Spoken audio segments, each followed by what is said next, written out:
On a été concurrents 2 fois, et on a toujours été copains. Et chaque fois, t'as gagné. Ah ouais. Non, mais la dernière fois, j'étais derrière toi, Oui. et on était les 2 derniers.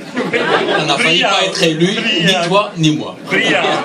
Brillant tous les deux. Bon, mais ça fait partie des jeux. Bon, je suis très touché, évidemment, parce que... D'abord parce que vous êtes gentil, vous êtes sympa de me fêter comme ça. Je dois vous dire que c'est gentil de me remercier, mais moi j'ai envie de vous remercier parce que vous ne pouvez pas savoir ce que j'ai pu gagner en 6 ans d'expérience à ce poste qui est un véritable cadeau. Parce que se retrouver dans cette position... Non mais c'est vrai. Non mais...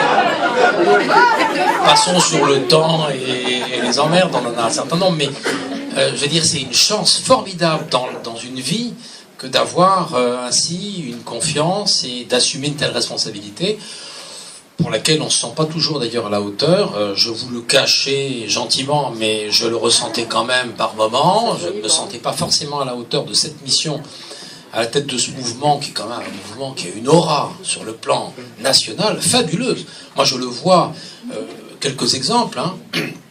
À chaque fois qu'on a été invité, les 30 ou 40 associations composant les associations unies ou d'autres, etc., invités chez le Premier ministre, etc., systématiquement, j'étais en face du Premier ministre.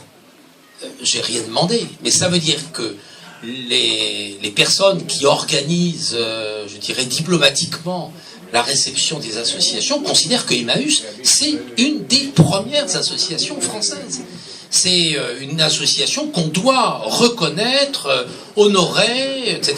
Donc, évidemment, c'est pas à moi que ça s'adressait à Emmaüs. Et quand on est dans cette situation-là, je vais dire, c'est assez étonnant. On a été invité, j'ai été invité à dîner à Matignon, par exemple. J'étais à la droite. Non, mais attendez, on était quand même une quinzaine, une vingtaine, hein, rassurez-vous. Mais j'étais à la droite de Madame Hérault. C'est pas ma pomme, c'est Emmaüs. C'est Emmaüs qu'on célèbre, c'est Emmaüs qu'on reconnaît.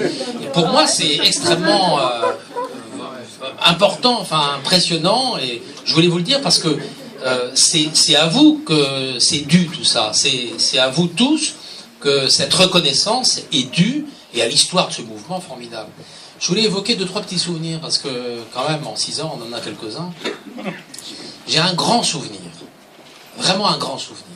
C'est quand, alors à l'automne, je ne me souviens plus de la date, 2008, on a été en délégation à 15 ou 20 à l'Assemblée nationale et qu'on allait assister au vote de l'amendement, l'article 17 de la loi du RSA, c'est-à-dire la création, le vote sur la loi sur les OACAS.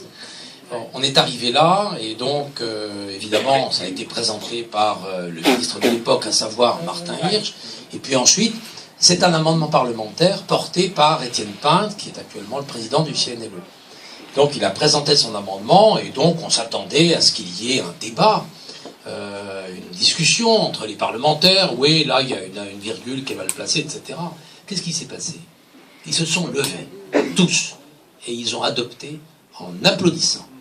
Je veux dire que c'est un souvenir impérissable, un froid dans le dos et une impression, une émotion, parce que c'était un hommage rendu par l'Assemblée nationale à l'abbé Pierre et à Emmaüs. C'est fabuleux, je pense qu'ils ont bien mesuré ce qu'ils adoptaient, mais peu importe, ils l'ont adopté, et aujourd'hui on a un statut adopté dans ces conditions-là. C'est fabuleux de vivre ça, je veux dire que c'est vraiment un grand, grand souvenir. Alors après, j'ai des souvenirs qui sont peut-être moins impressionnant, mais quand même important.